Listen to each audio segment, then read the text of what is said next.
now issued a weather impact alert. We could expect conditions in some parts of our area to change drastically pretty soon, right? And very quickly, yes. This is significant rainfall coming our way. You'll definitely want to be extra cautious. Certainly becoming increasingly hazardous. We've got the potential for some tree limbs or even trees or power lines to come down. Of course, when you hear thunder, it's always best to take cover. On Weather Impact Alert Days, stream extended coverage on KGW+.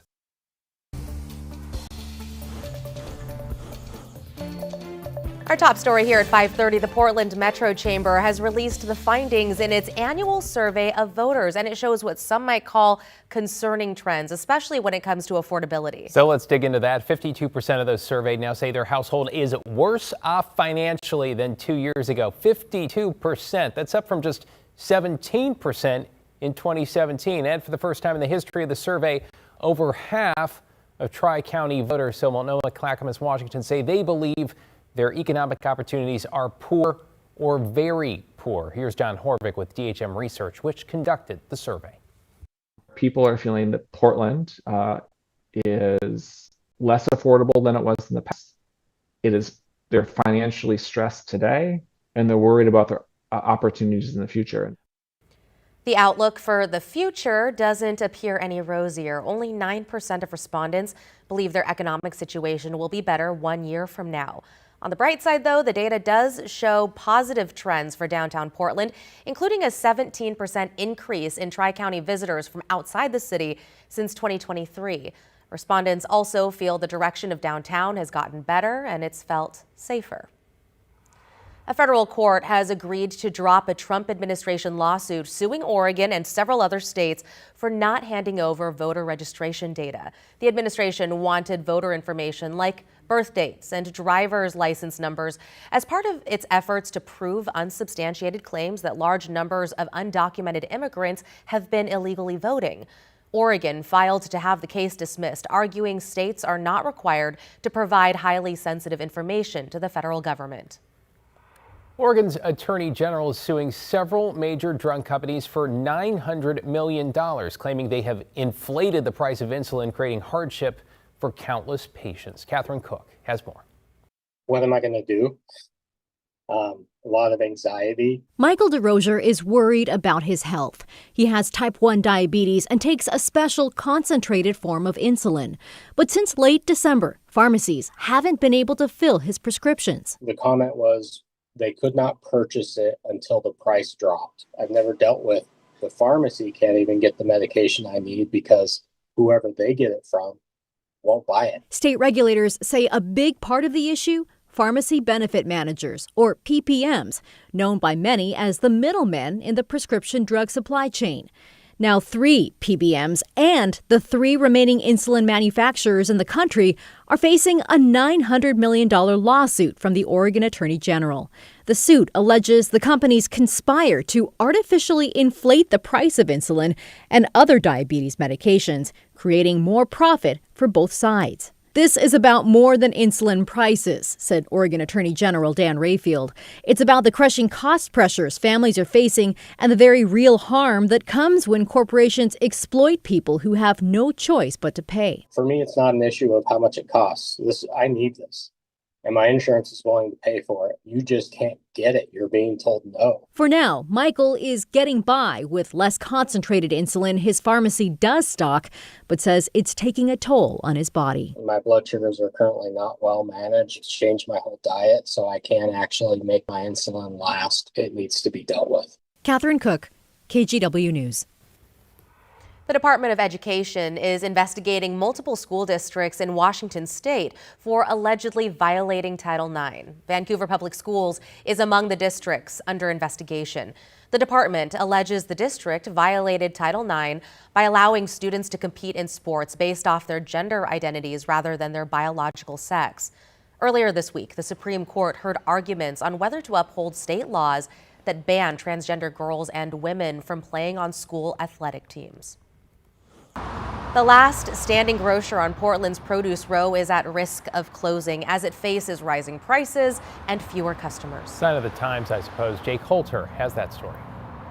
Sheridan Fruit Company has been in Portland for more than 100 years, but foot traffic is its lowest in decades. Company president Ann Barwick says the pandemic is when things took a turn for the worst. A lot of their business used to be produce delivery to local restaurants. But when many of those restaurants went under in 2020, Sheridan lost that revenue source. And with fewer shoppers on tighter budgets and rising prices from suppliers, she says it's been harder and harder to keep the shelves stocked. I think we can make it if we can get the customers back. And in order to get the customers back, I need product on the shelf, and that's what we're trying to find a way of getting that done, trying to work with different vendors. And Barwick says she's not giving up hope and she'll hold on to Sheridan at all costs. Back to you. Jay Coulter there. And an update tonight, a Salem man has been sentenced to life in prison for killing his ex-partner. The crime was discovered, authorities say, after 40-year-old Tyler Holman was involved in a crash last January. As he was being taken to the hospital, authorities say a tow truck driver found the body of his ex wrapped in plastic, which had been flung from the car during the crash. Investigators later learned 34-year-old Ashley Gandolfi had died from a gunshot wound to the head. Her mother was among those who spoke in court. Our outlook on life has changed drastically since Ashley's murder. I've lost my love of gardening, all my hobbies, my smile, and a big piece of my heart. Each morning I wake up to the awful reality that Ashley is gone, and I relive the shock and pain all over every day. As part of a plea deal, Holman admitted to second-degree murder and will be eligible for parole after 25 years. The Trump administration says it plans to end what's called temporary protected status for Somalis and ordered them to leave the country in just over 2 months. Alma McCarty spoke with some Somali Americans in the Portland metro area about how the move is impacting the community. President Trump's words disparaging the Somali community in December, then the arrest and detention of dozens of refugees in Minneapolis a month later. So it's no longer just a threat. Now it's an actual ongoing situation or tragedy, if you will. And the impact, Ismail Warsami tells us, is widespread, especially online. People have been told, go back to your country, you're not legal in this country, you're not welcome, the day of reckoning is coming. Zamzam Abdallah explains Oregon's Somali community continues to face difficulties between the Fed's rhetoric and actions and rampant misinformation, tied in part to allegations of fraud in Minnesota. This administration is trying to tear us apart. They're sending a lot of families back home, and a lot of moms are afraid to go to school, pick up their kids. We have to carry our passport everywhere that we go. And on Tuesday, another targeted action as the Department of Homeland Security announced the termination of Somalia for temporary protected status, with officials stating the country doesn't meet the conditions for designation. According to census data, there are nearly 100,000 Somali immigrants in the U.S., and more than 80% are naturalized U.S. citizens. Everything in immigration is being weaponized by this administration. So when they say the temporary protected status is ending, it is obviously tragic for people that are under that, but the numbers are around 1,000, which is extremely small. Both Warsami and Abdallah say this community will overcome these challenging times, standing in solidarity. Telling the president, stop doing this, we human, we this, we that, is not going to change anything.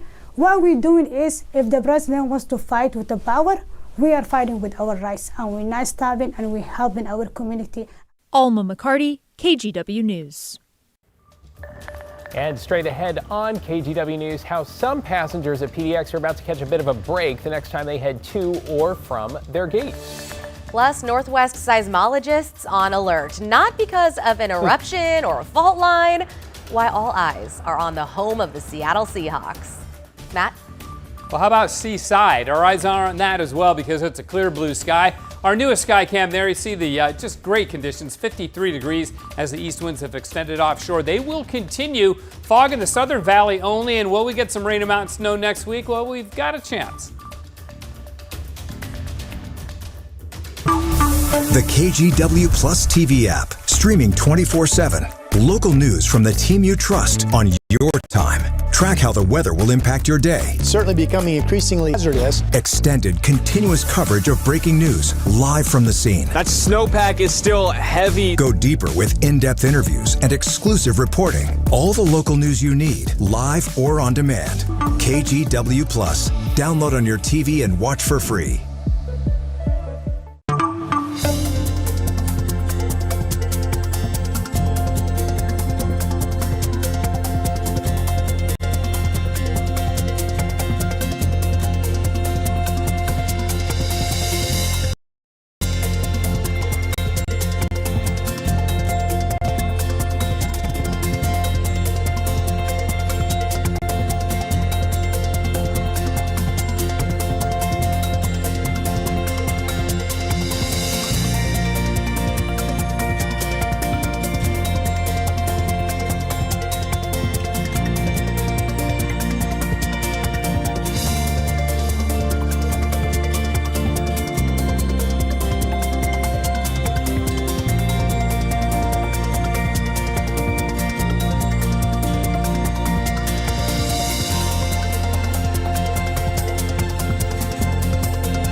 We have now issued a weather impact alert. We could expect conditions in some parts of our area to change drastically pretty soon, right? And very quickly, yeah. This is significant rainfall coming our way. You'll definitely want to be extra cautious. It's certainly becoming increasingly hazardous. We've got the potential for some tree limbs or even trees or power lines to come down. Of course, when you hear thunder, it's always best to take cover. On Weather Impact Alert Days, stream extended coverage on KGW Plus. Okay, check this out. A lifelong Seahawks super fan in Canada. Wow, look at that. Built this massive display entirely out of soda boxes at a British Columbia grocery store where he works. Wow, that's amazing. He says he's been planning to do this for nearly 8 years Holy now. cow, I know. look all the way up to the ceiling there. And you know what? After Seattle's dramatic overtime win against the Rams, he finally decided it was time. He built this installation, by the way, using about 1,500 boxes. How did you do the bit with the overhang there? That's pretty. I know. And how are they going to take it down? Who knows? Maybe they won't. Maybe they won't. Exactly. That's what Meanwhile, Seahawks fans are hoping for another win like that against the 49ers this Saturday at Lumen Field. The big rivalry has some scientists wondering if Seattle fans will cause another quake. So the Pacific Northwest Seismic Network has set up 6 seismometers on the concrete around the stadium to see whether fans have the ground shaking. This is what the devices look like. The network's director says they'll have a team at the stadium monitoring it all in real time. The goal is really just to actually make a scientific measurement of how hard the place shakes when the 12s get going. And it's the same thing an earthquake does in many ways, but it's coming from just everybody jumping up and down and hooting and hollering in the stands. Yeah, this will be fun to see what they find. Okay, you might remember the famous Beast Quake back in 2011 when Marshawn Lynch completed a 67-yard touchdown run against the Saints. Researchers say this time around, they're going to have a more accurate reading because that quake was picked up from a device near the stadium, not inside the actual stadium. Very fun. And Portland adding another professional women's sports team. The Cascade will debut this summer as part of the Athletes Unlimited Softball League. The team will play at Hillsborough Stadium starting in June. The AUSL commissioner was in town today to welcome the team in its inaugural season. AUSL featured 4 teams and toured the country. This season, the league is putting down roots in 6 cities, including Portland. This market has shown it will support women's sports on a large-scale basis. And quite simply, you all show up. You support, you embrace, it's in your culture, it's in your fiber. And so when we were presented the opportunity to call this market one of our 6 homes, we pounced. Hey, that's really a shout out to everyone, right? The Cascade roster includes former Oregon standout Paige Sinicki, who helped lead the Ducks to the NCAA Women's College World Series last year. And changes are coming to PDX next week as the airport starts to unveil parts of the brand new terminal in phase 2 of its renovations. Though it sounds like the big reveal, so to speak, is running a little behind schedule. Thomas Schultz has the update. Well, next week, a connecting route between Concourse B and C will finally be unveiled here at PDX, and the walls which separate phase 2 from the rest of the airport will finally come down. Let's show you some of that work they've been doing right here. Crews have ripped up the old TSA atriums and brought in something called Y columns, which are 55 feet tall and support the new sections of the airport, including another 2 acres of that beautiful mass timber roof. There's also going to be new exit lanes, streamlining travelers to baggage claim. We spoke to a Port of Portland spokesperson about all the changes last year. The bypasses are going to be gone, so they're going to have new direct routes. So it'll look a little bit like this. Right now, everyone funnels into the heart of the terminal after their flight, then flows out through those check-in islands. But once phase 2 is finished, those paths get a whole lot simpler, and each concourse has its own designated exit area. We also reached out to the Port of Portland about the timeline for all of this and more coming to PDX. They say that new shops will be opening here at the airport in February. As for when phase 2 will be completed in full, that'll be in June. At PDX, Thomas Schultz, KGW News.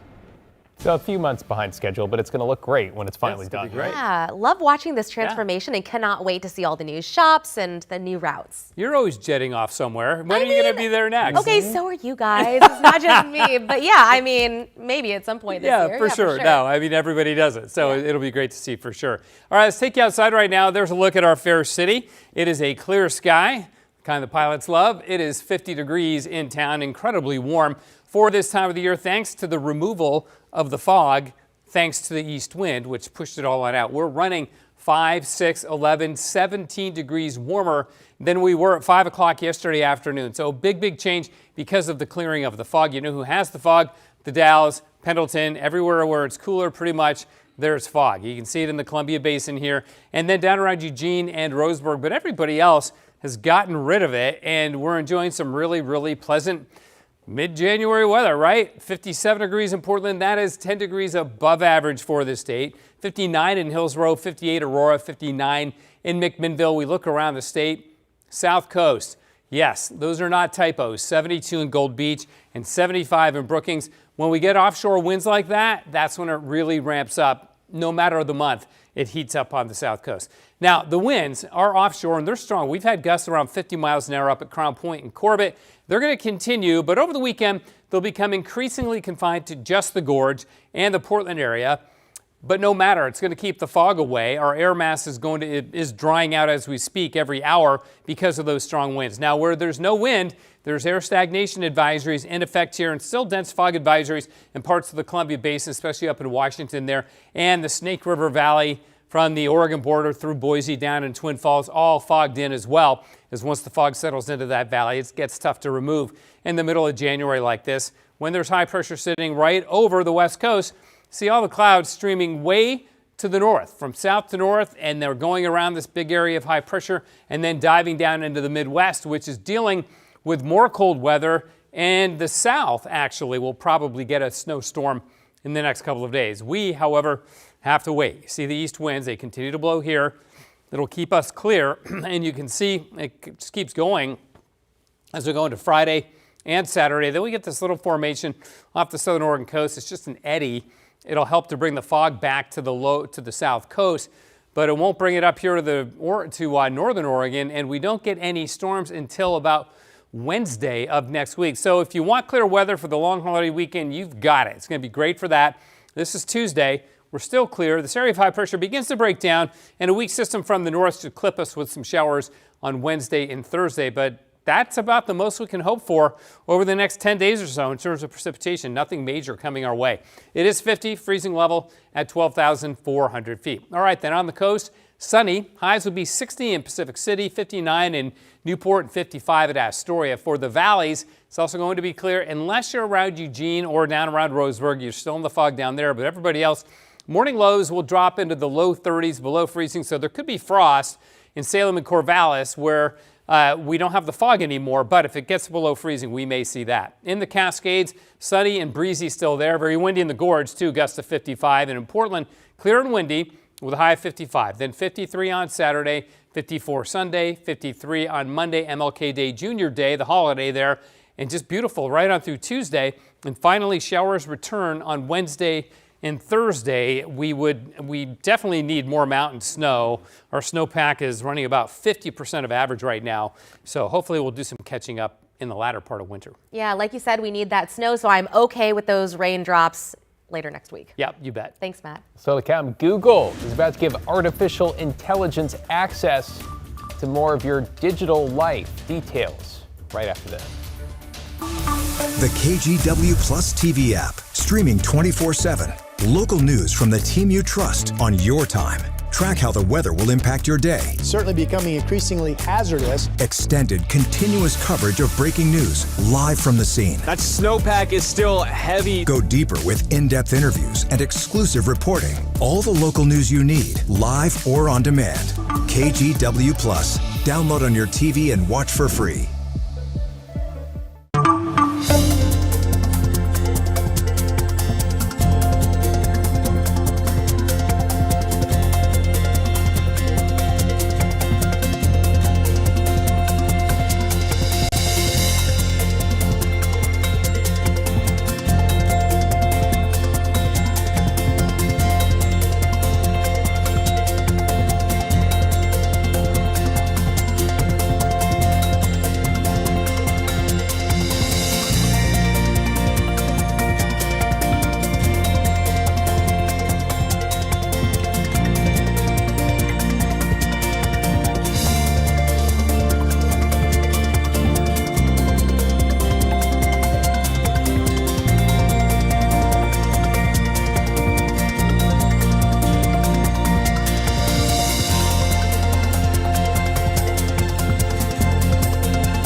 The KGW Plus TV app, streaming 24/7. Local news from the team you trust. Track how the weather will impact your day.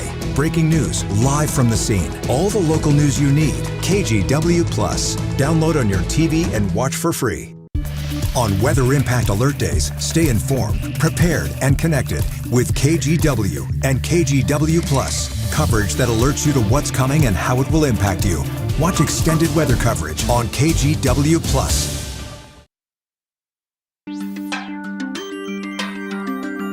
All right, if all those privacy settings on your email and whatnot have got you confused, well, here's one more. Google is launching a new way to link its apps to its new AI program in just one tap. And we should note there are also ways to turn off the AI features, including in Gmail. So the tech giant is calling it personal intelligence. It allows the company's AI assistant, named Gemini, to answer questions using information it finds in Gmail, photos, as well as your YouTube history. Google is set to roll out the new tool over the next week for anyone with a Google AI Pro or AI Ultra subscription. And as artificial intelligence continues to spread to almost every aspect of our lives, a Florida lawmaker is pushing back. His bill calls for a mandatory AI course for every student in the state. In those classes, students would learn about digital literacy and the ethics of using AI. And one professor agrees, saying it's important to figure out how to balance AI use and learning. You can use a knife for cooking, but you can use a knife for killing, right? So the knife itself is not the problem. The lawmaker introducing that bill says the key is to reach kids early. And YouTube has announced parents will soon be able to set time limits for people on teen accounts watching short-form videos. Parents will also be able to set custom bedtime and break reminders, which are currently enabled by default for users aged 13 to 17. And if you share a phone or tablet with your child, YouTube says it will make it easier to switch between teen and adult accounts. Hey, don't bite me. Don't even think about it. Don't do it. Don't do it. Straight ahead, one unemused emu and when deputies run in with the flightless fugitive. The video next. Seriously? KGW's Evening News. Important stories to help you stay informed and keep your family safe. Thank you for joining us. I'm Christine Pitawanich. And I'm David Molko. Weather impact alerts to help you plan your week. We need to be extra careful with anything that can throw a spark. And a team of local journalists connected to our community.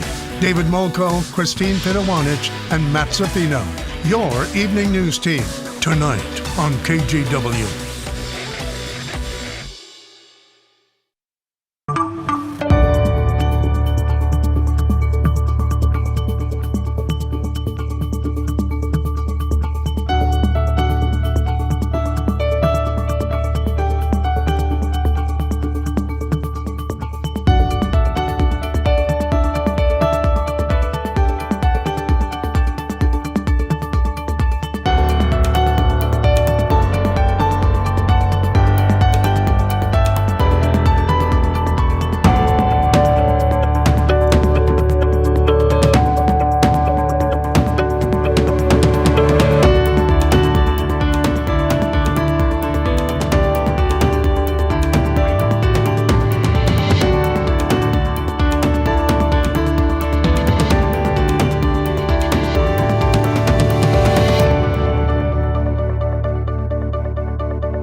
On weather impact alert days, stay informed, prepared, and connected with KGW and KGW Plus. Coverage that alerts you to what's coming and how it will impact you.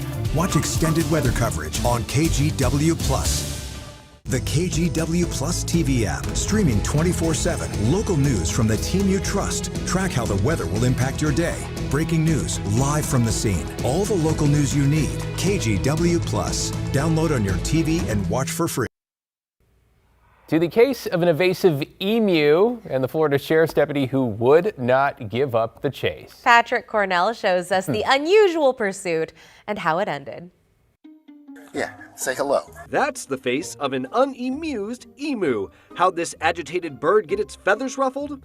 The St. John County Sheriff's Office got a call about a runaway emu in St. Augustine, Florida. Those big birds can't fly, but they can flee. Doesn't help that the slippery sucker comes with weapons attached. Yeah, some big old talons. Thankfully, the corporal in charge of capturing the unbridled bird came prepared.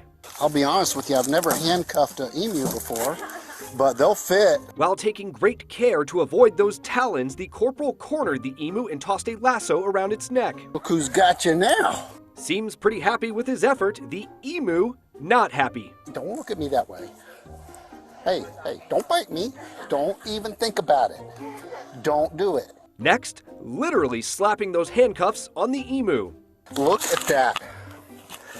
I have a full set of cuffs on this emu. Our unemused emu, unharmed and home, but not ready to embrace its captor. Yeah, say hello. Oh! You ain't going nowhere now. In New York, officers deploy a rope for another animal rescue.